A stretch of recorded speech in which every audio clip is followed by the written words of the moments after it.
교회를 몇 년 동안 다녀본 사람이라면 사무엘에 대해서 모르시는 분이 아마 없을 겁니다. 어머니가 아들을 낳지 못했다가 하나님께 기도하고 아들을 낳았습니다.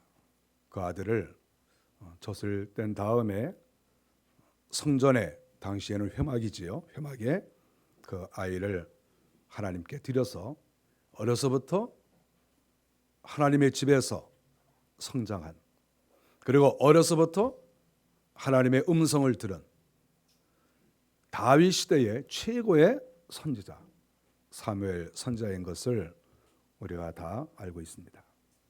저도 개인적으로 사무엘 선지자를 굉장히 좋아합니다. 사무엘에 대해서 흠을 잡을 수가 없는, 어려서부터 늙을 때까지 그에게 흠을 발견할 수가 없는 그런 위대한 사사였던 것을 우리가 알 수 있습니다. 그에게는 영광과 권세가 있어서 사울 왕에게도 기름을 부을 수 있는 권세와 자격을 하나님이 허락하시고, 또 다윗에게도 기름을 부을 수 있도록 하나님께서 또 권능을 주시고, 이렇게 사무엘 선지자는 하나님께 직접 음성을 듣고 하나님의 지도에 따라서 살아가는 최고의 인물이라는 것을 우리가 알 수 있습니다. 예수님이 오시기 전에 약 1000년 전, 그때 이 사무엘은 그 시대의 영웅이고 그 시대가 요구하는, 정말 그 시대에서 정말 우리가 사는 이 시대에 사무엘 같은 사람하고 우리가 같은 시대에 살고 있었다, 이것만 하더라도 너무나 감격해하고 기뻐하는 그러한 주인공이 바로 사무엘 선지자라고 하는 것입니다. 이러한 위대한 인물이 있으면 백성들의 마음은 움직이게 되어 있습니다. 그것은 이러한 사무엘이 아들들이 있으니까, 아마 아들들이 계속해서 아버지의 뒤를 이어서 일을 한다고 하면 이 나라는 그야말로 황금 시기가 될 것이다. 아버지처럼만 해준다고 하면 이 나라는 정말 그야말로 너무나 행복한, 너무나 기쁨이 있는, 정말 모든 사람이 만족하는 그러한 나라가 될 것이다. 이런 소망을 많은 사람들로 하여금 갖게 만드는 그러한 사람이라고 하는 것입니다. 이스라엘 나라의 사사는 원래 하나님이 직접 임명하십니다. 누구든지 하나님이 갑자기 이스라엘 나라에 여러 지파가 있는데 하나님이 갑자기 어느 지파의 사람을 딱 불러서 지금부터 네가 사사다, 또 어느 때는 네가 사사다, 하나님이 자유자재로 하나님의 뜻에 따라서 사사를 세웁니다. 그러니까 아무도 인간이 사사를 세울 수가 없어요. 근데 오늘 성경에 보니까 사무엘 선지자가 사사를 세웠다, 이렇게 말씀합니다. 하나님께서 용인을 하신 것 같아요. 이 본문을 살펴볼 때 하나님이 안 된다고 하신 것이 없어요. 그걸 볼 때 하나님께서 용인을 하시지 않았나 생각해요. 워낙 사무엘이 탁월하니까. 그리고 백성들의 기대치가 이만큼 올라가 있습니다. 비록 사무엘이 나이가 들었지만, 그래서 이제 자연적으로 은퇴를 하겠지만, 저 아들들이 아버지에게 정말 잘 배웠을 것이고, 아버지의 반만 따라가도 이 나라는 정말 좋은 지도자를 우리는 맞이한 것이다, 이런 생각을 다 했겠죠. 그리고 또 사무엘 선지자에게 요청을 했겠죠. 사무엘 선지자요, 당신 이제 나이가 들으셨는데 우리나라의 지도자가 필요한 거 아닙니까? 당신의 아들들을 사사로 세워주십시오. 백성들이 분명히 요청했을 거예요. 워낙 명문 가문이니까. 사무엘 선지자가 오늘 성경에 보니까 다른 말은 없어요. 사무엘이 늙음에 그의 아들들을 이스라엘 사사로 세웠다, 이 말씀밖에 없어요. 사무엘이 아들들을 믿고 사사로 세웠습니다. 사사를 세울 때 이 장소를 보니까 브엘세바에 세웠다고 그랬어요. 왜 브엘세바에 세웠을까? 이거 생각을 해보면 이스라엘 나라가 이렇게 있으면 브엘세바는 맨 아래에 있는 도시입니다. 가장 아래에 있는 도시. 지금으로 말하면 변두리죠. 사무엘 선지자가 자기 아들들을 사사로 세우면서 지금 사무엘이 있는 곳은 여부스 바로 옆에 라마에 있어요. 여기는 이스라엘 중앙이에요. 이스라엘 중앙에 있으면서 나라를 다스렸거든요. 그런데 자기의 두 아들은 라마에 있게 한 것도 아니고 거기 가까운 여러 도시에 있게 한 것도 아니고 저 변두리에 브엘세바에 보냈습니다. 여러 가지 의미가 있겠죠. 여러 의미가 있지만 거기가 물론 유서 깊은 도시죠. 그러나 저는 그렇게 생각해요. 아직도 이 아들들이 정치 경험이 없으니까, 그리고 좀 사무엘을 생각할 때 아직은 좀 믿을 수가 없으니까 변두리에 가서 네가 한번 사사의 일을 해봐라. 이렇게 실험 삼아, 견습 삼아 저 아래 동네로 이렇게 보내고, 이스라엘 나라 한가운데 라마에서는 여전히 사무엘이 사사로 있었던 것이죠. 그래서 이렇게 좀 보내본 거예요. 시간이 좀 지났습니다. 나쁜 소문이 들려오는 거예요. 시간이 조금 지났는데, 아니 사무엘의 아들들이 사사가 됐는데 아버지가 또 임명을 했는데, 아니 이상한 소문이 들려오는 거예요.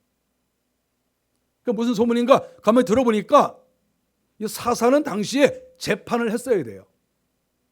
백성들을 가리키기도 하고, 전쟁이 나면 전쟁할 때도 앞장서기도 하고, 문무를 겸비해야 됩니다. 그런데 특별히 재판도 해야 돼요.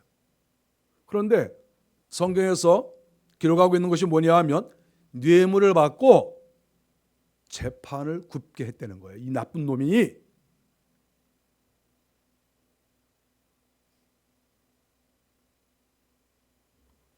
하나님의 나라에서 사사의 아들이, 그것도 사무엘 선지자의 아들이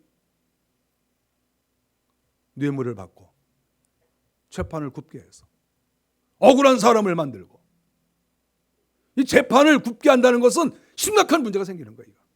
이거는 억울한 사람을 만드는 것이고, 또 한편으로는 하나님께서 세우신 공의를 이게 망가뜨리는 일이 되는 거예요. 이걸 용서할 수가 없는 거예요. 백성들이 너무나 기가 막혀가지고 라마로 찾아온 거예요. 사무엘 선지자님, 너무 큰일 났습니다 이거. 왜 그렇습니까? 당신 아들들이 말이죠, 우리 동네에 와가지고 사사로 이렇게 일을 하는데 뇌물을 이렇게 받아먹고 재판을 굽게 해가지고 여기에서도 우는 사람 생기고 저기에서도 우는 사람이 생기고, 이거 뭐 하는 겁니까? 당신이 임명했잖아요. 이렇게 백성들이 얘기를 하는 거예요. 지금 백성. 사무엘 선지자가 말이죠, 자기는 평생 동안 너무나 하나님의 일을 잘한 거예요. 백성들이 너무나 감격하고, 이렇게 좋으신 지도자를 우리가 만났으니까 그 아들들은 밤만 따라가도 우리가 얼마나 감격하고 감사하고 기뻐하겠냐. 그래서 아들을 믿고, 같은 일파니까 원래 아버지와 아들은 같은 파거든요. 파가. 그러니까 믿고 이렇게 세워놨더니 뇌물을 먹고 말이죠. 하나님의 나라에서. 세상 나라도 그러면 안 되지만, 그럴 수도 있겠지만, 이게 하나님의 나라는 이게 안 되는 거거든요. 하나님의 나라에서 뇌물을 받아먹고 억울한 사람을 만들고, 이게 진짜인데 이게 가짜라고 그러고, 이게 가짜인데 이게 진짜라고 그러고, 이게 하나님의 나라에서 이거 큰일 나는 거예요. 이게 진짜를 가짜라고 하고 가짜를 진짜라고 하는 것은 하나님의 나라에서는 용서가 안 되는 거예요. 다른 것은 몰라도 이거는 용서가 안 돼요. 정의를 굽게 하는 것은 용서가 안 돼요. 도둑질을 하는 것은 그 사람만 손해보게 하지만, 정의를 굽게 하는 것은 여러 사람을 울게 하는 것이고, 하나님의 나라의 법이 어그러지는 거예요. 그래서 이 죄는 용서가 안 되는 거예요. 그런데 그 유명한 사무엘의 이 두 아들들이 완전히 이 나라를 망가뜨리고 말이죠. 도대체 자식을 어떻게 교육을 시켜놨는지, 나라를 완전히 망쳐버린 이런 사람이 된 거예요. 사무엘 선지자가. 우리가 사무엘 선지자로 굉장히 존경 많이 합니다. 전 존경 별로 안 해요. 다른 것은 다 잘했지만 우리가 세상에서 중요한 것 중에 하나가 뭐냐면 자식 교육입니다. 자식 교육에 실패했어요. 자식 교육에 실패한 사람은 존경하기가 어렵습니다. 아무리 교회를 부흥시켜도, 아무리 나라를 강하게 만들어놨어도, 아무리 재벌이 됐어도 자식 교육에 실패하면 우리는 그분을 존경하기가 어렵습니다. 가장 중요한 것이 가정이기 때문에. 저는 사무엘에 대해서 그렇게 귀한 점수를 주지 않습니다. 나라를 망쳐먹었잖아요. 단순하게 두 아들이 자기들이 인생을 대강 살다가 끝냈으면 상관없습니다. 근데 나라의 정권을 붙잡고 있었고 권세를 그에게 주었는데 그가 나라를 망쳐먹었기 때문에 이것은 용서가 안 되는 것입니다.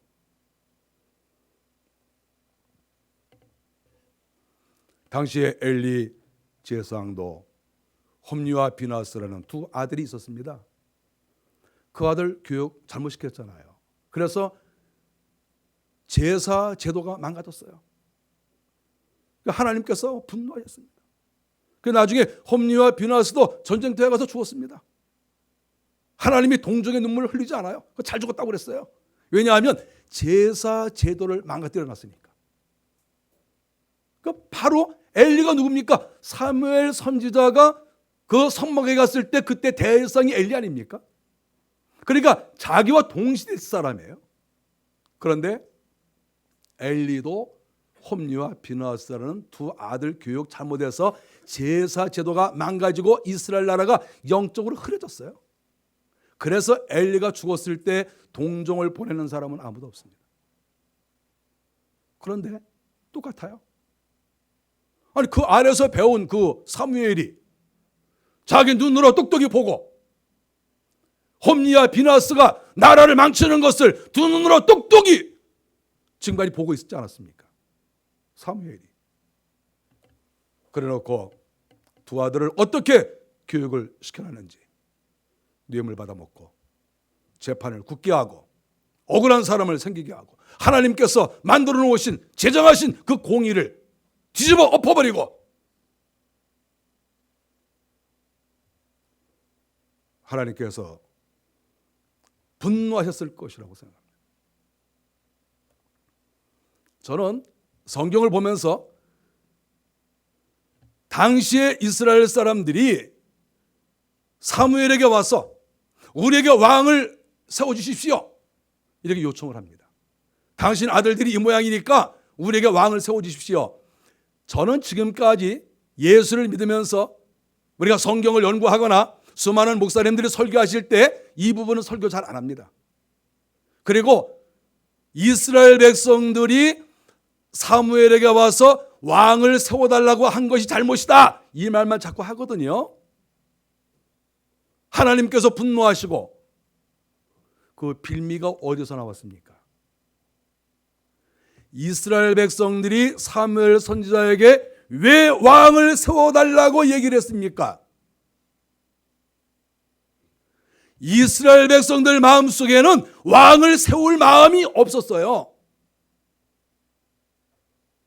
사무엘 선지자가 이렇게 나라를 다스려주면 거기에 만족하고 하나님께 영광을 올려드리고 하나님이 행하시는 대로 따라가려고 했습니다. 그런데 사무엘 선지자의 아들이 나라를 망친 거예요.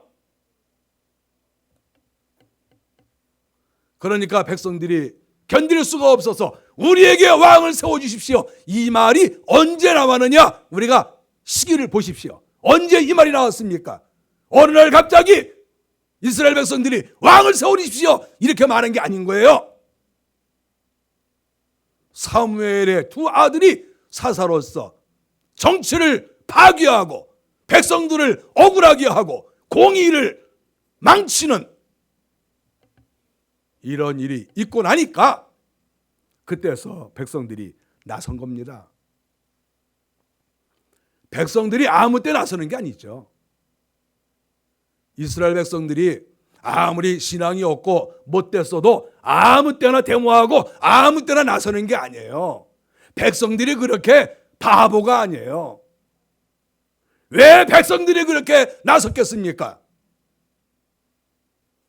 사무엘 선지자의 두 아들이 사사라고 하면서 정권을 맡겼더니 억울하게 사람을 만들고 재판을 엉터리로 하고 이렇게 되니까 우리에게 당신 필요 없으니까 오늘 본문에서 이스라엘 백성들이 뭐라고 그랬습니까?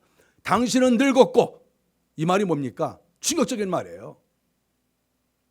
모세는 120이 되었어도 이스라엘 백성들을 다 잘 이끌어 갔습니다.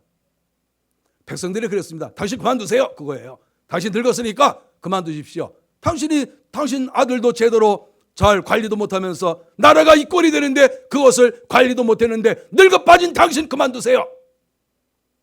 백성들이 이렇게 말한 거예요. 지금 이게. 아니, 좋게 말했겠습니까? 당신은 늙으셨으니까 그만두십시오. 이렇게 좋게 말했겠어요? 그만두십시오. 늙어 빠진 당신.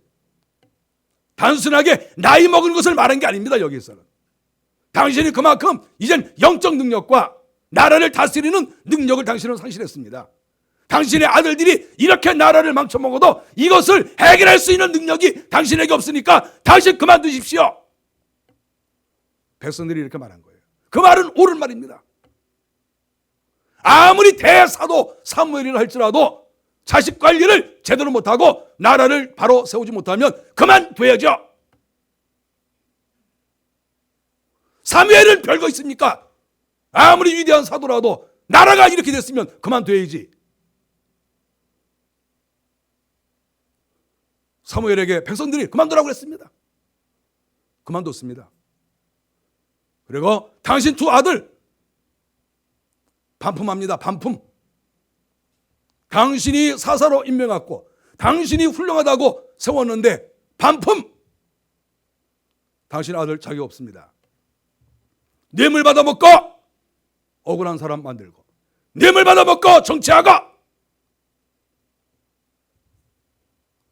당신 아들 반품하니까 데려가시오.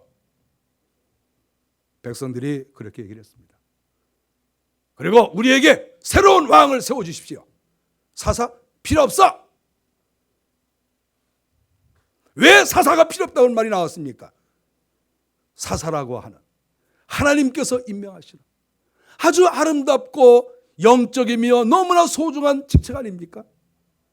너무나 아름다운 거예요. 사사라는 것이 하나님이 임명하시니까. 그런데 백성들이 사사 필요 없다는 거예요.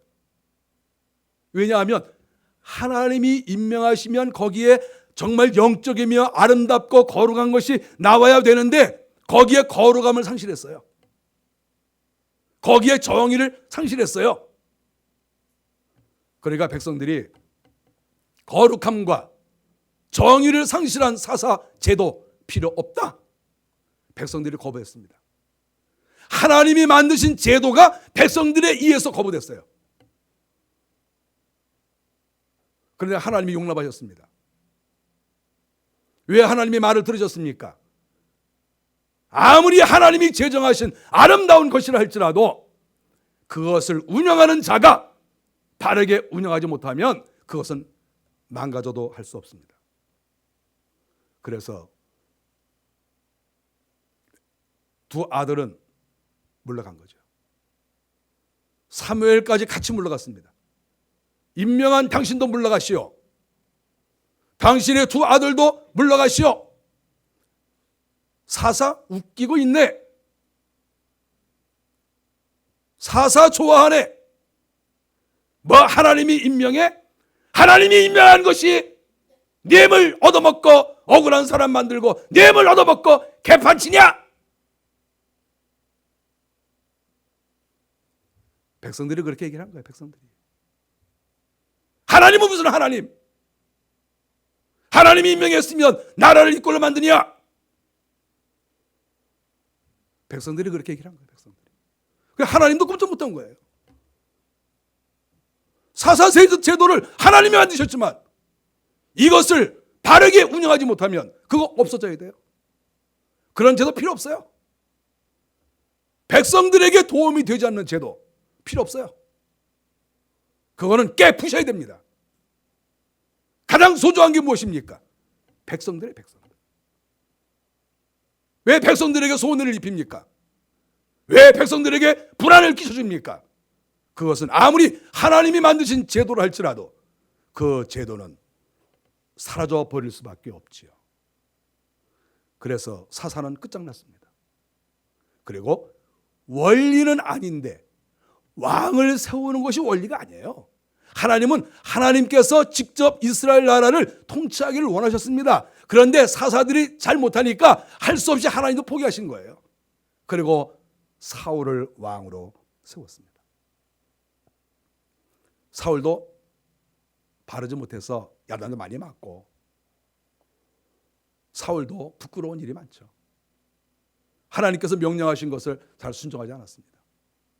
아말렉을 죽이라고 했는데 잘 죽이지도 않고, 양과 소떼를 다 죽이라고 했는데 아깝다고 죽이지도 않고, 자기 마음대로 제사를 지내고, 사울 왕도 실수를 많이 했어요.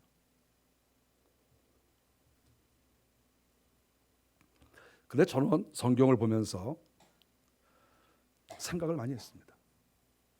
그것은 뭐냐 하면 당대 최고의 제사장인 엘리도 홈리와 비느하스를 제대로 교육하지 못해서 제사 제도가 완전히 망쳤습니다. 아들 교육 잘못시킨 거죠. 사무엘 선지자라고는 그 위대한 분이 자식 교육 잘못시켜서 나라가 또 뒤집어졌죠. 그렇지 않습니까? 그런데 백성들이 요구해서 세운 사울왕, 하나님이 별로 좋아하지도 않았는데 저는 사울왕의 아들 요나단이 대단한 인물이라고 생각해요.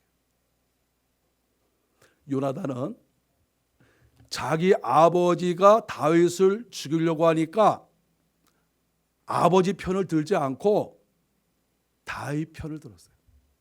아버지가 죽이려고 하니까 그것을 미리 알고 다윗을 도망가게 했어요. 야, 빨리 도망가. 우리 아버지가 너 죽이려고 그런다. 사울 왕의 아들이 그랬어요. 여러분, 다윗이 왕이 된 것은 사울 왕의 아들 요나단이 그를 돕고 보호해서 왕 된 것이지, 만일에 사울 왕과 요나단이 같이 협력을 했으면 다윗 벌써 죽었어요. 요나단이 아버지의 그 계획과 작전을 다 알고 계속 도망가게 했어요. 사울 왕이 어느 날, 야, 이 폐역한 계집의 아들아, 자식아, 넌 어떻게 다윗을 도와주느냐? 다윗 도와주면 나중에 다윗이 왕이 되고 너는 나중에 비참하게 끝날 것인데 너 뭐 하는 것이냐? 사울 왕이 자기 아들 요나단 붙잡고 난리를 쳤어요. 그런데도 요나단은 아버지를 따르지 않았습니다. 잘못 가리키는 아버지의 원리를 따르지 않았어요.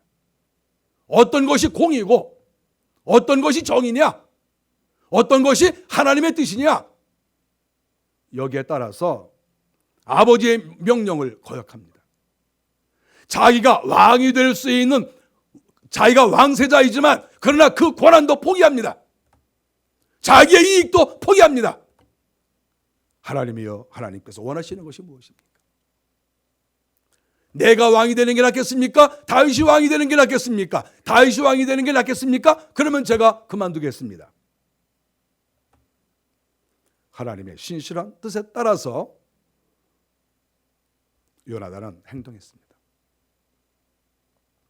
나중에 블레셋과 전쟁을 하는데 요나단은 전쟁터에 가서 장렬하게 전사합니다. 전쟁터에 가서 죽어요. 사울과 함께. 저는 생각을 많이 합니다. 생각을 많이 해봐요. 엘리 시대에, 또 사무엘 시대에, 사울왕 시대에, 다윗 시대에 이스라엘 나라가 나라로서 형성돼가는 그때 수많은 사건이 벌어지는데 어떤 집 아들이 가장 훌륭할까 생각을 많이 해봤어요. 어떤 집 아들이 가장 훌륭할까? 엘리 제사장의 아들이요? 명문 가문이지만 거기는 퇴출. 사무엘 선지자 두 아들 명문 가문 출신인데 퇴출. 다윗 왕은 어디 있습니까? 다윗 왕도 자식들 교육 제대로 못 시켰어요. 다윗이 자기는 훌륭할지 모르지만 자식 교육 실패했어요. 우리는 사울을 비난을 많이 합니다. 사울을 별로 우리는 훌륭하게 생각하지 않습니다. 그런데 사울의 아들이 어떻게 했죠? 자기의 왕권을 하나님의 뜻에 따라서 다윗에게 물려주지 않았습니까? 그리고 전쟁터에서 목숨 바치지 않았습니까? 나라를 위해서 전쟁터에서 목숨 바친 그 사람보다 더 훌륭한 사람이 있습니까? 어떤 사람이 훌륭한 사람입니까? 여러분, 어떤 사람이 훌륭한 사람입니까? 저는 사울 왕이 훌륭하다고 생각합니다. 사울 왕이 자기 아들 요나단을 잘 키운 거예요. 나라를 위해서 목숨을 바치는 현장에 싸우다가 목숨을 장렬하게 바치고, 다윗을 하나님께서 사랑하시는 것을 알고 다윗을 피신시키고, 다윗에게 하는 말이 하나님께서 너를 왕을 세우실 것을 내가 알고 있다. 기도를 깊이 하는 가운데 하나님께서 행하시는 일을 발견한 이란 요나단을 볼 때, 자식 교육은 사울이 제대로 시켰구나. 훌륭한 아들을 둔 사람이 누구냐? 엘리도 아니고 사무엘도 아니고 다윗도 아니고, 훌륭한 아들을 둔 사람은 사울이라는 거예요. 역시 훌륭하구나.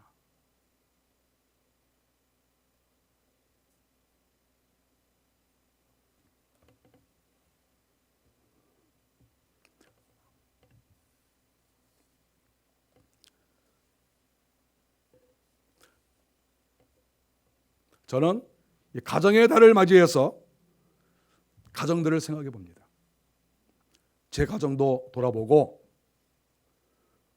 성도들의 가정도 제가 돌아봅니다. 한 집 한 집 제가 생각해 봅니다.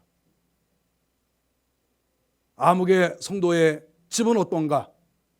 저 집은 자식 교육을 제대로 시키고 있는가? 제가 한 집 한 집 생각해 보고 있어요.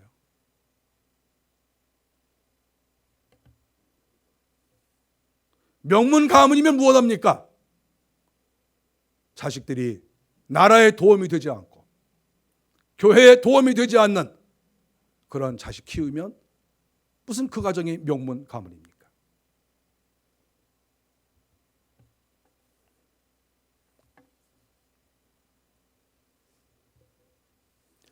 명문 가문은 하나님께서 원하시는 하나님의 뜻을 온전히 이루어 나가고, 나라를 위해서 헌신하고, 자기 자신을 희생하고, 자기 자신의 욕심을 위해서 다른 사람을 희생시키는 것이 아니라 나라와 교회와 이웃의 이익을 위해서 나의 이익을 과감하게 내려놓을 수 있는 그런 사람이 훌륭한 사람이다. 저는 그렇게 생각을 합니다.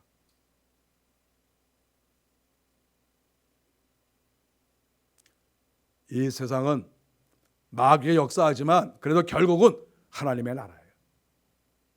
하나님의 나라니까 하나님께서 통치하셔야 되고, 하나님께서 원하시는 대로 방향을 잡아서 나가야 될 것이고, 우리의 자식들이 그렇게 살도록 권고하고 교육하고 늘 그쪽의 편에 서야 가정과 나라가 바로 설 수가 있는 거예요.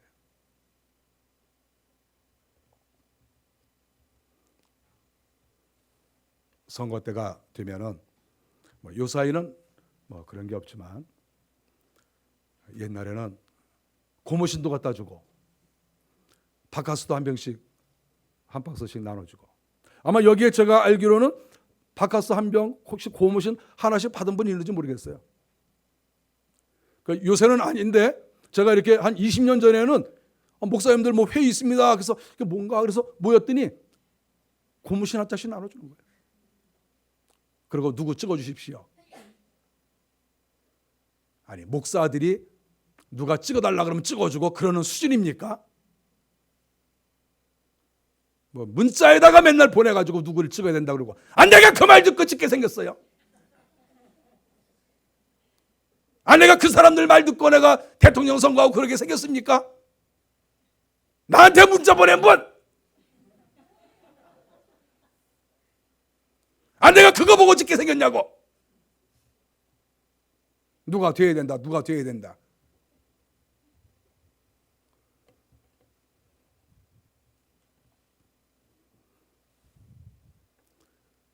저희 아버지는 옛날에 선거 때가 되면, 목사님이시니까 목사를 오래 하셨습니까? 이렇게 주변에서 어느 당에서 들고 옵니다. 이렇게 바카스도 들고 오고 과일도 들고 오고 또 선물도 하나 이렇게 넥타이도 들고 오고 들고 와요. 제가 선거 때 이렇게 보면 선물이 이렇게 몇 개씩 있어요. 아버지 이렇게 입구에, 우리 집 입구에, 아버지가 이거 뭐예요? 그러면 야, 그거 어느 당에서 갖고 온 거다. 그걸 빨리 좀 풀러서 뭔지 보셔야죠. 선거 끝날 때까지 안 본다. 내가 가져가라 그래도 안 가져가고 그러니까 내가 놔두는 거지, 내가 안 받는다고 그렇게 그래도 무조건 목사님 받으세요 그러고 놓고 갔으니까 할 수 없이 내가 받았는데 선거 끝날 때까지 내가 안 봐. 나는 궁금해 뭔지, 뭘 좀 갖다 놨나. 그거 보고 투표 안 하시겠다는 거예요. 선거 다 끝나고 나중에 이제 아버지가 명령이 떨어져요. 풀러라. 그럼 풀러는 게 그때 가서. 근데 다 끝나고 개표 다 끝나고 그럼 그때 풀러. 그럼 풀러는 거예요. 그럼 뭐 이렇게 나오죠. 제가 아버지를 이렇게 옆에서 보면서 어떠한 사람들의 유혹이나 또는 권고나 이런 사람의 생각, 여기에 따라서 살지 않겠다 하는 그 하나님 앞에서의 바른 의지를 볼 수 있어요. 기도하고 어떻게 했으면 좋겠습니까? 하나님 나라의 가장 중요한 것은 하나님의 뜻이 실현되고 공의가 바로 서야 되고 정의가 바로 서야 되는 그런 나라, 그런 나라를 만들어 가려면 어떻게 해야 되겠는가? 늘 거기에 힘을 쓰신 거죠. 내가 성씨가 달라도 만일에 한씨가 대통령 후보 나왔는데 저한테 목사님은 한씨니까 한씨 찍겠네요. 그 입에다가 수건을 물려야 돼. 아니, 한씨라고 한씨 찍습니까? 그게 제정신이에요, 그게? 목사님 서울 출신이니까 서울 사람 찍겠네. 전부 이번에 경상도 사람만 나와가지고 누구 찍어요? 그럼 서울 사람 이름 하나 찍어 이렇게 써놓고 내가 찍어야지 뭐 어떻게? 그럼 내가 어떤 도를 보고 찍겠습니까?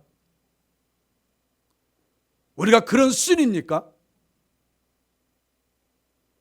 각자가 하나님께 기도하고, 하나님 정말 이 나라가 하나님의 뜻이 실현되고 또 공의가 살아있고 정의가 살아있는 이런 나라가 되기를 원합니다. 각자가 기도하시고 각자가 판단하시고, 내가 내 자식을 키우는 마음으로 또 이 나라를 생각하는 마음으로 이렇게 해야 가정이 바로 서고 교회가 바로 서고 국가라고 하는 가정이 바로 설 수가 있는 거예요. 왜 사무엘 시대에 이스라엘 나라가 흔들렸습니까? 공의가 바로 서지 않으니까 하나님의 나라와 하나님의 제도가 흔들린 거예요.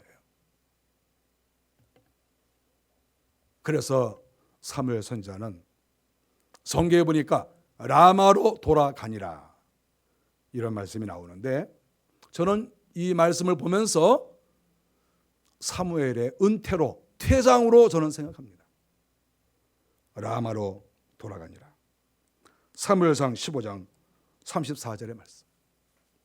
라마로 돌아가니라. 자기 집으로 돌아간 거예요. 퇴장이고 은퇴입니다. 성경은 이것을 여기다 써놨어요. 사무엘상 15장 34절. 라마로 돌아가니라. 고향집으로 들어가는 거예요. 자기 집 고향, 자기가 옛날에 살던 집, 그 집으로 돌아가는 겁니다. 자식도 제대로 못 키우고 나라도 책임 못 졌으니까 자기 생가로 돌아가는 거예요. 생가로 돌아가서 조용히 사시다 하늘나라 가십시오. 성경은 이것을 기록을 해놨습니다. 자식 제대로 못 키우고 하나님께서 내려주신 그 명령, 그 직책을 제대로 수행하지 못하면 다 자기 고향으로 내려가는 거예요. 자기가 태어났던 곳, 자기 생가로 다 돌아가세요.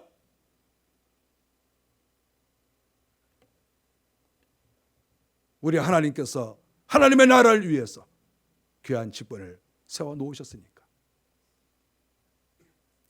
가정을 바로 세우고 교회를 바로 세우고 나라를 바로 세우는데 그 중심에는 사람이 있는 것이죠. 그 사람을 바로 세우지 않으면 가정과 교회와 나라가 다 깨져 나갈 수밖에 없다. 그것을 성경이 가르쳐주고 있습니다. 저는 사무엘을 훌륭하게 생각하지만 자녀 교육에 있어서는 실패한 사람이다. 저는 이렇게 사무엘을 측은하게 생각합니다. 가정의 달을 맞이해서 자녀들을 키워나가시는데 바른 것을 가르쳐 주십시오. 바른 것이 무엇이냐? 정의가 무엇이고 어떻게 살아야 되느냐? 이것을 가정에서부터 가르쳐 줘야 돼요. 뇌물 먹지 말고, 뇌물 먹고 사람을 억울하게 하지 말고, 내가 가난하게 살더라도 하나님께서 원하시는 진리를 세워나가는 그런 자녀들로 우리가 세워나가야 가정도 교회도 나라도 바로 선다 하는 것이죠. 여러분의 가정과 저의 가정, 교회라고 하는 가정, 또 이 국가라고 하는 이 가정이 하나님의 은혜 가운데 바로 서 나가기를 주의 이름으로 간절히 바랍니다. 기도하겠습니다.